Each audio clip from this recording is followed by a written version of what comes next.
Hi, my name is Anthony O'Donnell. I'm the head chef at Middlesbrough Football Club Stadium, and today I'm going to talk about how we prepare a simple jacket potato dish. So I have a selection of ingredients for today to show you how to make a simple jacket potato dish. I have a jacket potato. Any potato would do, as long as it's about the size of your hand. It's better that way. This could take 45 minutes to an hour to cook. Also, I have a selection of salad ingredients just to accompany the potato. And because it's Teesside, I'm going to use what we class as the Teesside dish. It's a chicken parmesan. It's a chicken escallop, which has been egg washed and breadcrumbed, and it then looks like this. This would then be fried. It then gets topped with a white sauce, a bechamel sauce, and then cheese. And I'm going to bring the dish together with the potato and the salad, which could be a very healthy meal, especially with the salad and the potato itself. So with the potato, I'm simply using some vegetable oil. I'm just going to coat it in the oil itself. I'm going to put a little bit of seasoning, bit of salt over it, and then I'm going to add it to the oven. In the oven it goes, and I'm quite lucky working here because I have a really nice posh oven. However, it works exactly the same. I have my temperature set and I can set my timer. If I was at home, I may set a timer on my watch. 45 minutes should be fine for this particular size potato.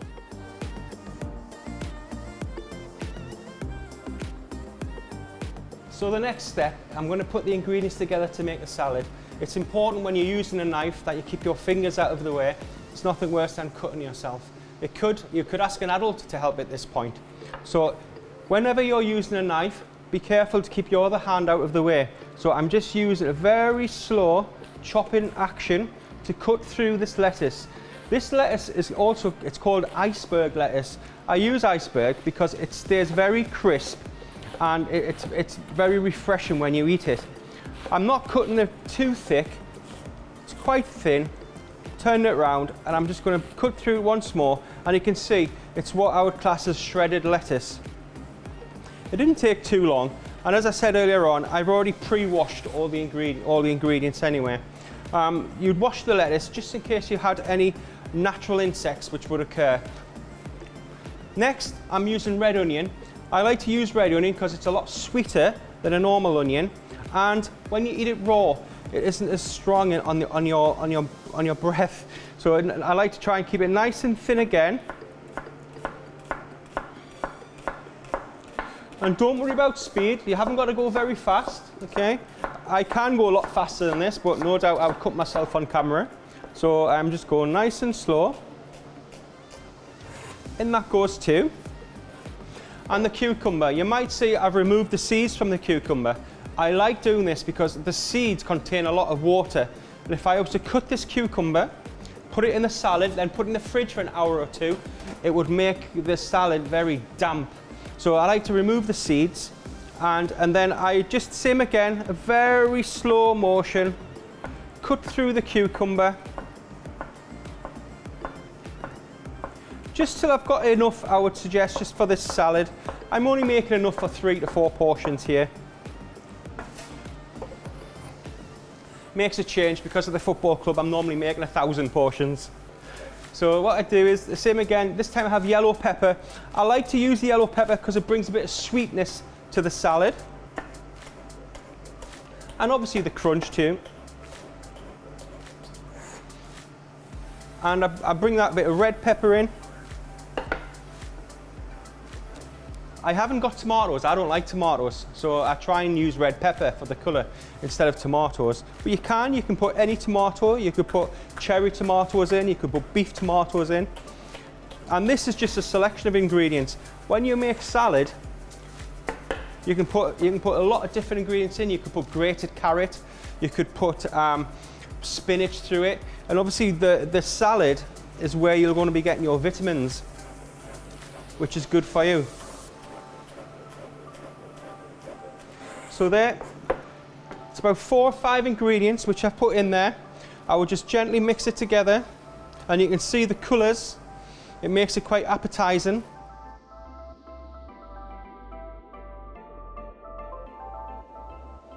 So at this point, the potatoes in the oven, the salad is ready. I'm then going to do what we class as the Parmesan. You would expect the Parmesan to be deep fried. Because we talked about trying to eat healthy, I'm just going to shallow fry it. And I've got a little bit of vegetable oil in this pan. As you see, it's not red hot, it's not spitting, it's not smoking. It's just a nice, gentle heat. So I'm going to leave that for two or 3 minutes each side. And what I've done is a little play with the words. I'm using mushrooms, which is also called a fungi. So I've called this dish the Parmo fungi. Just play into the mushrooms there. So I have them already cooked. I've washed them, I've quartered them, and I've fried them in a little touch of butter.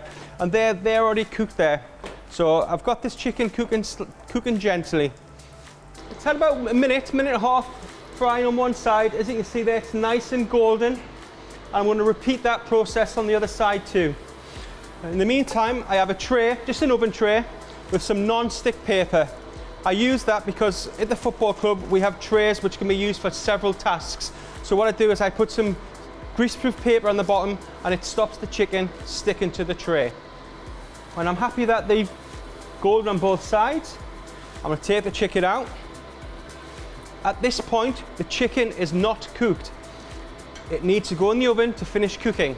It's important to do that because chicken can give food poison if it's not cooked correctly. And this, as I said earlier on, it wouldn't be Teesside unless the Parmo was included in any recipe. So what I have the white sauce. I place it, it has cooled down slightly, so it has thickened. I've placed it onto the chicken itself. This is where many arguments arise in local pubs and restaurants in the area, is how much white sauce you'd actually put onto the chicken itself. I find if you put too much on, it all floods off and it ends up on the tray. I like to just put a little touch on, and then finally I put a little bit of the cheddar.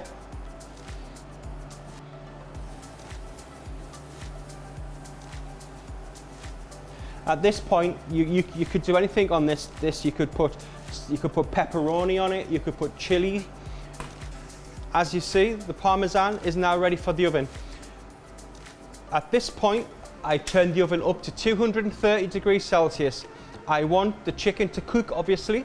I want the sauce to heat up, but most importantly, I want the cheese to melt, and then it starts to burn slightly. In the chef term, we call it a gratinate. In the oven, this could take anything from 8 to 10 minutes.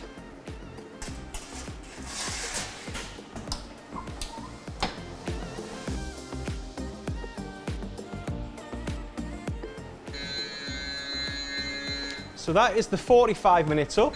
I'll take the potato out of the oven.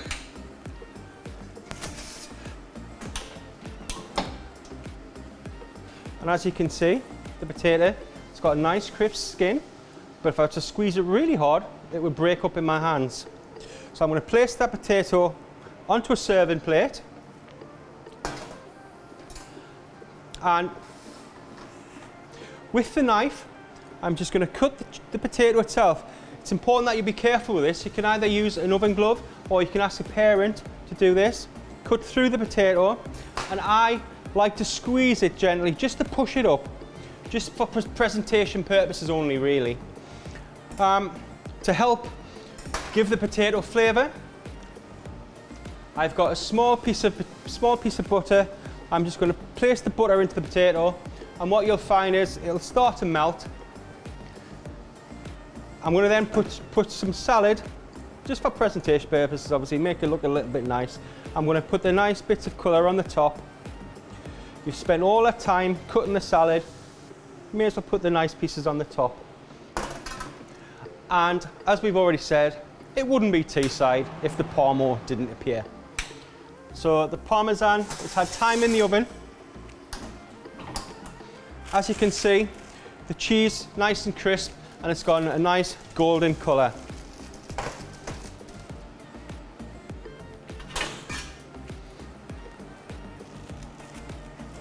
And to finish the dish, I'm just going to place the Parmesan like so. I have some mushrooms. I'm just going to add the mushrooms to the dish like so.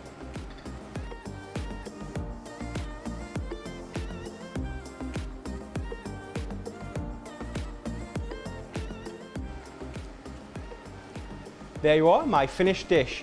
Why don't you give it a try, or even better, why don't you make your own and upload it on social media using the hashtag HowGoodIsMySpud.